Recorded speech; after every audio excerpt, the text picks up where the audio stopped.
All right, here's the market update for October 2022. Want to go over with everyone what's going on in the real estate market, what we see, so you can make good decisions for you on when the right time to buy and sell is. When I look at the market as a whole, it's not doing what everybody's fearing it's doing, which is dropping like crazy. At the end of the day, it comes down to supply and demand.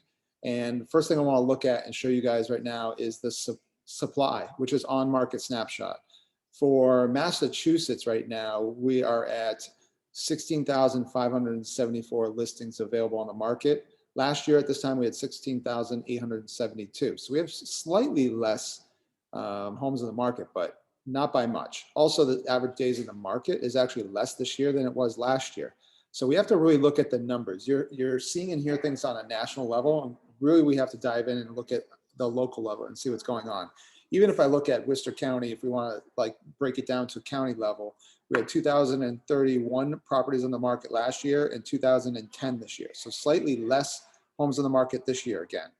When I look at average price year to year, you'll see we're up almost 80,000, 70,000 in all of Massachusetts, and we're up almost 40,000 from 413, 424 to 464, 605 in Worcester County. So we're about a 10% increase in sale price last year versus this year. So no matter what, if you're selling, this year you're going to get more than you got last year. You may not have the crazy bidding wars for your property like some of the sellers in the spring would have, but you're still selling your house for more than you would have last year at this time. So as far as like buyers that are listening to this, should I be waiting for a market downfall? I just don't see it happening. At the end of the day, we have to have supply for prices to go down. Demand has diminished a little bit, but what we're seeing is instead of there being 50 buyers out there looking at every property, there's 20 to 30, and you're still getting multiple offers on every well-priced listing in this market. So for you, if you think you can wait out this market and find a market where you're going to have diminishing prices, I'm not so sure I would bank on that. Because at the end, we really have to look at supply and demand. And right now, the supply is in check, the demand is still there, prices are not going down. So next thing I want to show you guys really is an overall view of what's going on in Worcester County first. And you can see average sale price is up 11%.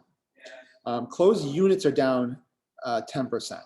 So that's only 10%. So if you had 50 buyers that were looking at properties before, you have 40, you'd have 45 buyers looking at that same property now, or interested in buying that same property now. So closed sales only being down 10% is an interesting stat. And if you look at Massachusetts as a whole, if we look at that report, we can see that closed units are down 12% year over year. So our sales are down, but our inventory is remaining around the same, and our average sale price is still up. So what I see that happening in the next few months, in the next 6 months, is really just we'll continue to see slightly less sales than we saw the year before. And at the end of the year, I think we'll see probably either somewhere between a 12 and a 15% decrease in the number of sales.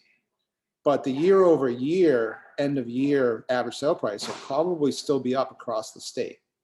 So what we're really looking at is a slightly reduced amount of demand.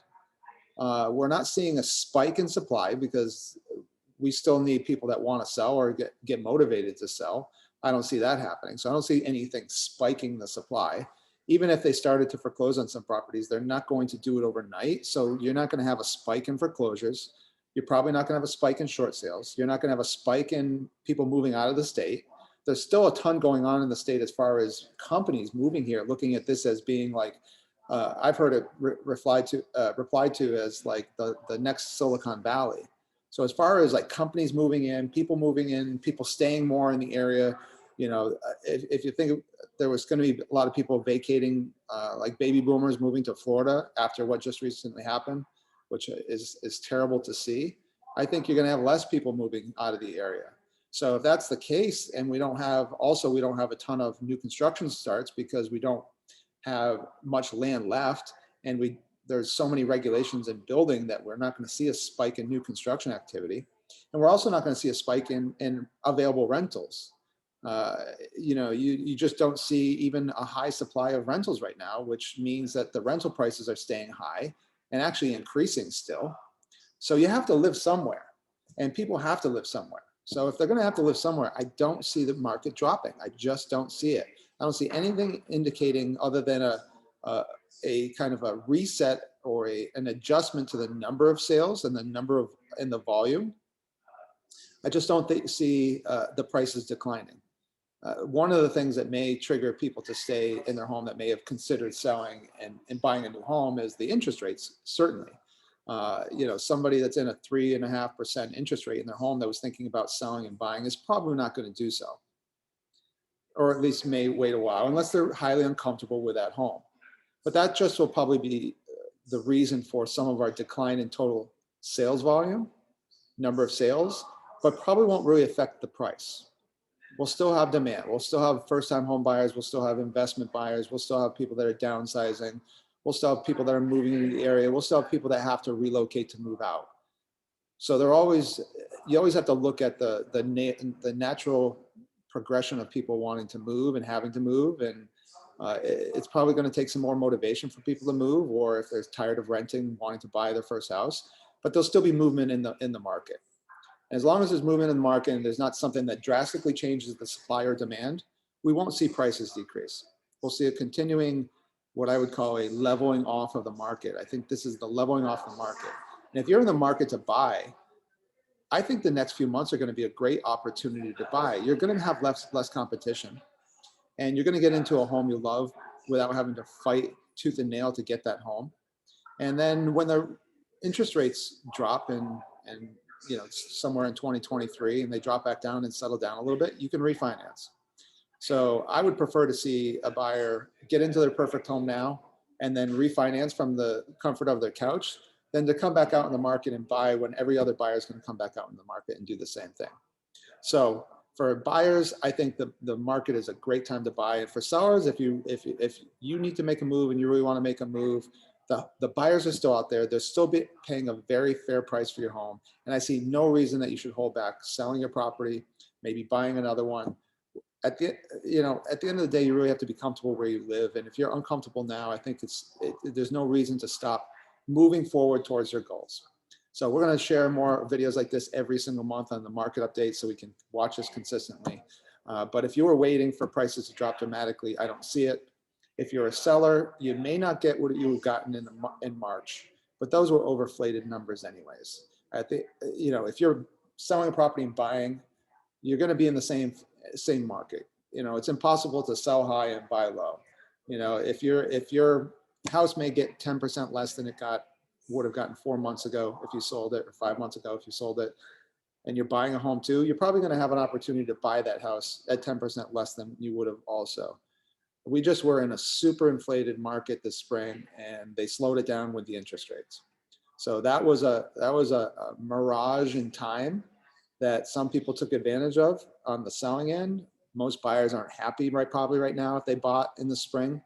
But if you were kind of on the sidelines and now you're back thinking, should I do this now or not?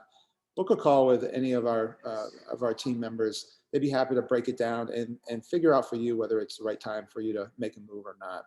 Again, it comes down to a personal decision more so than, hey, do I think everyone that's listening to this should buy a home right now?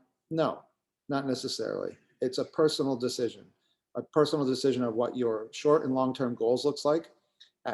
When it comes to real estate, you can never go wrong long-term. So if you're looking to make a move, it's going to be a permanent move for you, or you can have a backup plan if you ever did have to move and you can rent it out. You can never go wrong holding real estate long-term. So if that's the case and it's a good decision for you once we have a conversation with you about it, then I would suggest maybe you are out there looking for a home right now. And if you're selling that, maybe you are thinking about getting on the market right now because there's still a ton of buyers out there. Hope you enjoyed the video. I'll see you next month.